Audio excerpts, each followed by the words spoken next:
تكونون مرتاحين الليلة. أتخطر بالروايات الشريفة واحد يجي يزور الإمام الصادق عليه السلام، يزور الإمام،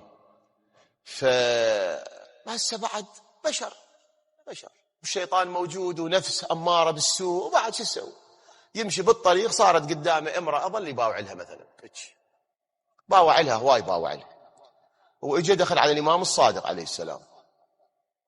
الإمام عليه السلام كان أكو ناس قاعدين ما يريد يفشله قدام الناس. عندنا بالرواية كلام أمير المؤمنين: من نصح أخاه سرا فقد زانه، ومن نصحه علانية فقد شانه. يقول علي، شلون حكي حلو، شوفوا هذا التأديب، هاي التربية، شوف هاي التربية. من نصح أخاه سرا فقد زانه، من نصحه علنا فقد شانه. انت من تجي تنصح واحد بالعلن وتسمع القاعدين هنا كلهم تسمعهم، انت سويت زين وكسرت لهذا اخيك المؤمن، دمرته، ايش خليت بيه؟ انت فضحته. هيك نصيحه ما تراد.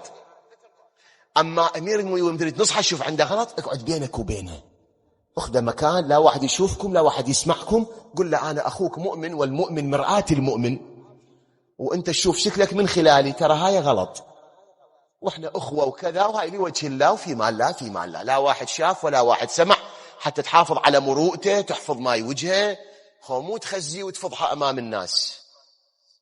فالامام الصادق هذا دخل عليه، طبعا هذا كان مباوع المرأة بالشارع. شوفوا اهل البيت ايش قد حساسين بهاي الامور، واحنا عندنا امام زمان هم يراقبنا، يرانا، يرعانا، مراقبنا، كل شيء يدري، كل شيء يوصل له، الله وكيلك، التقرير يوصل يوم بيومه. باوع لها، ظل يباوع لها، دخل على الامام عليه السلام، خلى ساكت الامام، دنك الى ان طلعوا اصحابه، قال له تعال. قعد يم الامام، قال له شيعة جعفر ما ينظرون الى وجوه النساء. هذا تأديب لو مو تأديب؟ تربية لو مو تربية؟ انت من شيعتي؟ قال له من شيعتك. قال له ليش باوعت المرة بالشارع اذا انت من شيعتي؟ انا شيعتي ما يباوعون النساء، ليش تباوع؟ قال له اتوب يا ابن رسول الله. قال له خلاص، من تاب عن الذنب كمن لا ذنب له، اللهم يتوب عليك بس لا تعيده. تربية. وانا بالروايات يا شباب لقيتهم بكل شيء يربون، ائمتكم بكل شيء. يعني اضرب لكم مثال، لقيت موسوعة سفينة البحار، شيخ عباس القمي صاحب المفاتيح رحمه الله عنده موسوعة من أجزاء سفينة البحار، موسوعة قيمة. الإمام الصادق كان قاعد يا جماعة من أصحابه وفارس سفرة. أهل البيت يحبون الإطعام، عندنا بالروايات الشريفة إبراهيم صار خليل الرحمن لأنه كان يطعم الطعام، إبراهيم كان يفرش سفرته، كريم. أهل البيت يحبون الكرم، خصوصا إطعام الناس، هواي مرغوب عند أهل البيت، ويطعمون. بعد الله مدح أهل البيت بشنو؟ ويطعمون الطعام على حبه. بعد رب العالمين مدح أهل البيت بإطعام الطعام، أهل البيت يحبون يطعمون الطعام، فسفرتهم كانت ممدودة دائما ممدودة، والناس تأكل بسفرتهم، يحبون يوكلون الناس. عادتكم الإحسان، سجيتكم الكرم. فالإمام كان فارس سفرته سلام الله عليه، وأصحابه قاعدين يردون يأكلون، الفقراء المحتاجين الكذا، يقول على سفرة الإمام مد إيده بالمرق. المرق كان حار، مرق، الرواية تقول مرق، الإمام مد إيده بيه كان حار، سحب الإمام إيده، قال أعوذ بالله من حر نار جهنم. أسألك بالله، تربية لو مو تربية؟ والله تربية هذه، والله هذه تربية. الإمام حتى هذا المرق الحار يستغل للدعوة إلى الله والخوف من الله. هسه مرق حار شنو ربطه بجهنم؟ الإمام حتى هذا هم يربي شيعت عليه، أنه هذا ما دام حار يذكرني بنار جهنم، نار جهنم تخليني أترك المعاصي والذنوب والآثام والظلم وإلى آخره. حتى هذا الإمام الصادق يستغله للدعوة إلى الله حتى أثناء الطعام. يربون، هم مشروع تربية للمجتمع أهل البيت، يربون. وكانوا يربون بكل المجالات، مو بمجال واحد، يعني مجال أخلاقي، مجال اجتماعي، كل المجالات كانوا يربون، بكل المجالات. أنا أكو رواية قايلها سابقا على المنبر، مفضل بن عمر اللي لم تخن الذاكرة يشوف اثنين شيعة متقاطعين، واحد ما يحكي ويا الثاني، متقاطعين على مسألة مالية بيناتهم صايرة، اختلاف مالي خلاف مالي، تقاطعوا على أساس. المفضل بن عمر دز عليهم ومن أصحاب الإمام الصادق دز عليهم، قال لهم انتم شنو المبلغ المختلفين عليه؟ قال له هالقد شاد المبلغ أبطال هذا اللي يريده، وقال له رجعوا علاقتكم، هاي الفلوس ايش تريد بعد؟ انت طالب هذا تقول او كون ينطيك هالقد، هاك تفضل رجعوا علاقتكم. قال له انت ايش قد كريم اللي تعطيني من مالك حتى علاقتنا ترجع، ايش قد طيب قلب. قال له هاي الاموال مو مني. قال له كم منين؟ قال له من جعفر الصادق. قال له ايش عندي جعفر الصادق فلوسه يمك؟ قال له الامام الصادق خلى يمي مبالغ من المال، قال لي اذا اشوف اثنين من شيعتنا مختلفين على جانب مالي انطيهم اللي يردون الفلوس خير يرجعون علاقتهم، ما اقبل يتقاطعون بيناتهم على فلوس على دنيا على كذا. هاي تربيه يا مو تربيه؟ تربيه، هذه تربيه. اجيب لك شاهد اخر، طبعا كل شاهد قاعد اجيبه بمجال، اني اريدك انت شنو تلتفت لي، لاني مو قاعد اكثر قصص عليك، لا، اكو جانب جبته بمجال شهوات ونزوات، اكو جانب جبته بمجال اجتماعي مثل هذا، اكو جانب جبته بمجال يذكرك بالاخره.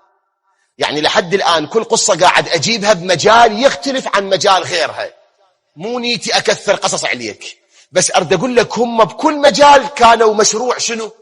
تربيه للمجتمع. مشروع شنو؟ تربيه، سلام الله عليهم اجمعين. كل شيء كانوا يربون شيعتهم، يأدبوهم، هذا سووه ذاك لا تسووه، هذا غلط هذا صح، هذا كذا ذاك كذا. عجيب إذا تقرأ تراث آل البيت تتعجب هذا الجانب، سلام الله عليهم أجمعين. بس يبقى بعد شيعتهم مش قد ملتزمين، هاي فد مشكلة بعد، ما أدري خصوصا الآن بهذا عصرنا، يعني مش قد احنا ملتزمين بعد، هذا ما أدري. بل الإنسان على نفسه بصيرة، بعد ما أعرف، أنت تعرف إيش قد وأني أعرف إيش قد ملتزمين، ما أدري. كون نلتزم يعني، كونوا لنا زينا. شنو معنى كونوا لنا زينا؟ حتى يقول الناس رحم الله جعفر لقد أدب شيعته. أجيب لك مثال أخير حتى ما أطول عليك، أرجع البحثي. أجيب لك مثال شنو أخير. بالروايات أنا قاري واحد كان يمشي ويا الإمام الصادق عليه السلام، شخص كان يمشي ويا الإمام الصادق دائما ما يفارق الإمام، كل ما يشوفوا الإمام يمشي بالشارع هو يمشي وياه. يوم من الأيام هذا عنده أمة تشتغل بالبيت، أمة ما أدري شنو قالها، قالت لضاج منها، قالها كذبتي يا ابنة الكذا مثلا، المنبر إلى حرمة شوية الحكاية ما أحب أقولها على المنبر، كذبتي يا ابنة الكذا ما أدري، أو غلام كذبت يا ابن الكذا، فد عبارة مو لائقة. تقول الرواية فصك الإمام جبهته، الإمام الصادق والله نص الرواية، فصك الإمام جبهته يعني ضرب قسته. قال ما بك يا ابن رسول الله، ليش ضربت قسطك؟ قال له شلون تقول هاي الحكاية على هذا المسكين أو هاي المسكينة الغلام والأمة، أنا ناسي، شلون تقول هيك حكاية؟ قال له يا ابن رسول الله هاي أبوها وأمها مو مسلمين، فما كان أكو زواج مثلا شرع اللي إحنا نعتقد به بيناتهم وإحنا نقوله بالصيغة الشرعية بالعقد وكذا، وهذا أو هاي جاية بهيك طريق، يعني أبوها مو مسلم أمها مو مسلمة وما عندهم عقد شرعي. الإمام سلام الله عليه قال له وإذا أبوها مو مسلم ومو مسلمة، أكو عندهم أعراف وتقاليد من خلالها يرتبط الرجل بالامرأة، وهاي الأعراف والتقاليد هم مسويها، خو ما إجي أبوها اختطف البنية من بيتها، أكو عندهم أعراف معينة هم سووها، أخذ هذا المسكين أو هذه المسكينة وتزوجوا على أساسها. شلون تقول هاي الحكاية؟ ثم تركه الإمام الصادق، تقول الرواية فما رؤي الرجل بعد ذلك يمشي مع الإمام أبدا. قال بعد ما تمشي وياي، شلون تتلفظ هيك كلمة على هذه الأمة أو هذا الغلام، وهذا الغلام لا أبوه مسلم ولا أمه مسلمة. اتوقع اتوقع هاي الكلمات البذيئة لما واحد من الناس يقولها على مؤمن، على أخيه المؤمن، يقولها على شنو؟ على أخيه المؤمن من أبوين مؤمنين. الإمام صاحب الزمان شنو نسوي؟ شنو ردة فعله؟ الإمام الصادق صك جبهته، الإمام صاحب الزمان شنو يسوي؟ شنو فرق الإمام صاحب الزمان عن آبائه وأجداده؟ ما أدري أنت وياي، تربية كانوا يربون شيعتهم بكل مجال، كانوا يربون شيعتهم كل مجال. وسجبت لك من كل مجال قصة، وأكو بعد مجالات أخرى. أضرب لك شيء أخير، أنا أقول الذاك الأخير، أخلي هذا الأخير. عثمان بن حنيف والي علي بن أبي طالب على البصرة. هسه هاي تربية بمجال قادة ولاة. قبل شوية كانت الأمثلة جبتها تربية على مستوى الأفراد العاديين، الآن تربية على مستوى القادة. عثمان بن حنيف علي بن أبي طالب خلاه والي على البصرة، يعني محافظ للبصرة، محافظ والي. عثمان بن حنيف بلغ أمير المؤمنين وهو في الكوفة أن عثمان بن حنيف دعوه بوليمة عزيمة، تاجر من تجار البصرة دعاه بعزيمة وهو راح للعزيمة وأكل من طعامها. اقرأ الخطبة بنهج البلاغة، أمير المؤمنين شنو سوى بعثمان بن حنيف؟ انت اقرأ الخطبة. بلغني، نعم، الخطبة المعروفة المشهورة الموجودة في نهج البلاغة، اللي يقول له إمامكم قد اكتفى من دنياه بقرصيه وبعدين طمره، يقول له أنا إمامك، أنا حاكم الدولة الإسلامية، عزيمة ما أروح، أنا إمامك آكل قرص الصبح وقرص مال الخبز بالليل، هذا كل أكلي. أنا إمامك، عندي بس ثوبين، ثالث ما عندي، أغسل هذا ألبس ذاك، أغسل هذا ألبس ذاك. شلون تروح العزيمة؟ قال له يا أمير المؤمنين أنا ما بقيت ولا سرقت. واحد دعاني قال له شلون تروح إلى وليمة غنيها مدعو وفقيرها مجفو؟ هاي العزيمة العزمك عليها كان عازم الفقراء يو بس الأغنياء ربعة؟ قال له بس الأغنياء. قال له أنا خالك والي على الأغنياء يو حتى على الفقراء، فشلون تروح والفقراء ما موجودين؟ شو يقولون عن حكم علي بن أبي طالب؟ هذا تأديب يو مو تأديب؟ تربية هاي. هذا الشيعي الحقيقي. عثمان بن حنيف حرام مرتكب، ما مد ايده على بيت المال، ما سرق، دعاه عزيمة راح للعزيمة، ابتلى على عمره، شلون تروح؟ ولاة علي بن أبي طالب ما يدورون عزايم، يكون يشتغلون يخدمون الناس، شلون تروح؟ منو انطاك اذن تروح العزيمة؟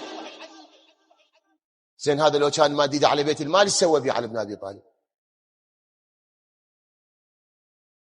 اللي يبحث عن حكم علي بن أبي طالب ويريد يقيم حكم علي بن أبي طالب، هذا حكم علي بن أبي طالب.